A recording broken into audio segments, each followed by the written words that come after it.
તો મહેસાણા બેઠકના કોંગ્રેસના ઉમેદવારને લઈને પણ મોટા સમાચાર। કોંગ્રેસ ઠાકોર સમાજના મહિલા ઉમેદવારને ટિકિટ આપી શકે આશાબેન ઠાકોરની કોંગ્રેસના નેતૃત્વએ પસંદગી કરી છે। આશાબેન દૂધસાગર ડેરીના ચેરમેન રહી ચૂક્યા છે। પાલવી ઠાકોર સમાજમાંથી આવે છે। જો કે મહેસાણા જિલ્લા કોંગ્રેસ સંગઠનના આ નિર્ણયના સમર્થનમાં ન હોવાની ચર્ચા છે। તો મહેસાણા બેઠકના કોંગ્રેસના ઉમેદવારને લઈને આ મોટા સમાચાર। અહીં ઠાકોર સમાજના મહિલા ઉમેદવારને ટિકિટ આપવામાં આવી શકે છે।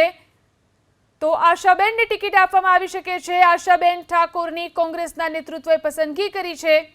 આશાબેન ઠાકોરને મહેસાણાથી લડાવવામાં આવી શકે છે। દૂધસાગર ડેરીના ચેરમેન રહી ચૂક્યા છે આશાબેન ઠાકોર, ત્યારે નેતૃત્વએ તેમની પસંદગી કરી છે। દૂધસાગર ડેરીના ચેરમેન રહી ચૂક્યા છે। પાલવી ઠાકોર સમાજમાંથી આવે છે આશાબેન ઠાકોર।